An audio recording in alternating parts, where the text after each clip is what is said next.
Bir gənc sevdiyi bir gənc qızı məktub yazır. Sevgi məktubu. O da əvvəlcə cavab vermir, bir neçə müddət naz eləyir. Sonra götürüb ona cavab yazır. Öz istəklərini də yazır o cavabda. O məktub gəncin əlinə çatan kimi dərhal açır. Dərhal açır. O qızın yazdığı cümlələri təkrar oxuyur. 5 dəfə, 10 dəfə. Diqqətlə onun istəklərinə fikir verir.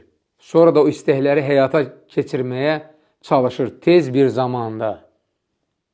O məktubu ürəyinin başında gəzdirir. Darıxanda çıxarır, dəqiqə başı onu oxuyur. İndi sual çıxır meydana. Dili ilə iddia edir ki, Allahı hamıdan çox sevirəm. Allah da sənə məktub göndərib də, risalət də, risalə adlandırır Quranı.